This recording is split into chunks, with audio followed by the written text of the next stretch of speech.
The next generation will be on the palace's balcony, but the message will be the same, one of unity and celebration. Ashna Harinag, Sky News in central London.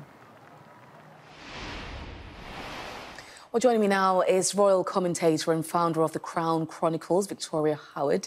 It's good to have you. Now, Victoria, the big question, no official word yet on this, but what are you hearing in terms of Harry and Meghan and any possibility of them being invited? I think it's very much in Charles and the royal family's wider favour that they do extend that invite, because, of course, a lot of people have kind of taken the view that Harry sharing all these very personal details in that memoir, that he's been on the sort of more immature, perhaps even childish side, almost kind of trying to provoke the royal family into a reaction. So for them to extend that invitation kind of shows that they're being more mature about this.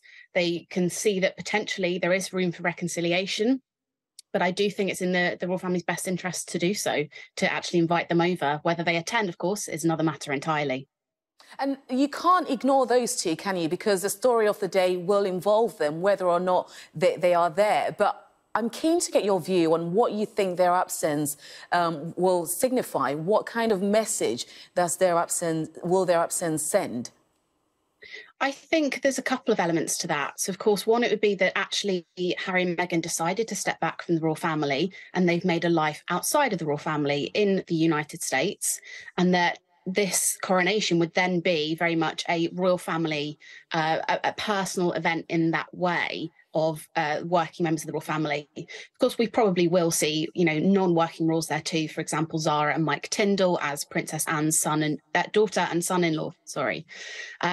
So there's that element to think about. But of course, if they're not there, the headlines may even lean into that and sort of forget the importance of the historic occasion that is the coronation of a king, the first time in 70 years that we've had this change of monarch.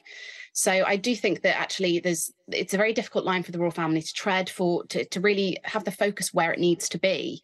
And of course, what we're seeing from some of these plans is that the focus is going to be on how the royal family can be a force for good and kind of spread that throughout the nation with focus on volunteering and the impact others can have. And talking about this change of monarch, what a moment in history for Charles to be on that balcony, but this time as king. Absolutely. And I'm sure he has quite vivid memories of the spectacle that his mother's coronation was in 1953. And, he's been the longest serving Prince of Wales we've had in British history. So he's really had a long time to learn the ropes, understand the heart of the role, what kind of goes on behind the scenes, what's expected of him. And I think he'll very much, as a religious man, of course, this is a religious ceremony as well, he will very much be drawing on his faith and probably his mother's memory for that important occasion. And we saw it in his speech when he became king. He thanked the people for their warmth and affection after the death of the Queen. And I think he's very much going to try and leave that kind of take a new path forward for the monarchy at a glacial pace. We don't expect the monarchy to change quickly at all, but he's trying to do things slightly differently, but still within kind of the remit that his mother left him. And no doubt there will be a lot of comparisons, wouldn't there, between his and, of course, his mother's as well. Let's talk about the cost of the coronation, because there has been a lot of talk about it. It has created real divisions. Some people are saying the money that's going to be allocated to this is just far too costly, particularly during a time of the cost of living crisis. What's your opinion of that? Should it be scaled back, or should we say, look, this is a historic moment and this is a time for the country to come together?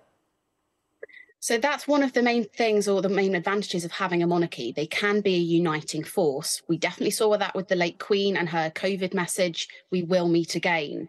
So there's a very delicate balance to be had here. And I think that without further details, it's kind of hard to gauge where we're at. But the coronation itself will be shorter than the Queen's. The Queen's was 3 hours long. We are still having those two processions with those quite spectacular Golden State carriages that we will see to and from Westminster Abbey. The concert itself is, that's a whole system and thing to put into place to get the people there, the security. But when we look back to the Platinum Jubilee, for example, when we had that concert, that was actually privately funded. Businesses and organisations decided to help support that financially so that it wasn't a burden to the taxpayer. But then you have to think about the government. How is the government involved in this? So generally speaking, this is organised by the Earl Marshal, who's currently the Duke of Norfolk, and it's his responsibility to pull all those details together. But of course, Winston Churchill was heavily involved in the Queen's coronation planning alongside Prince Philip at the time. So the government will be having some say in this. And some people may call it a diversion tactic. There's lots going on in politics at the moment.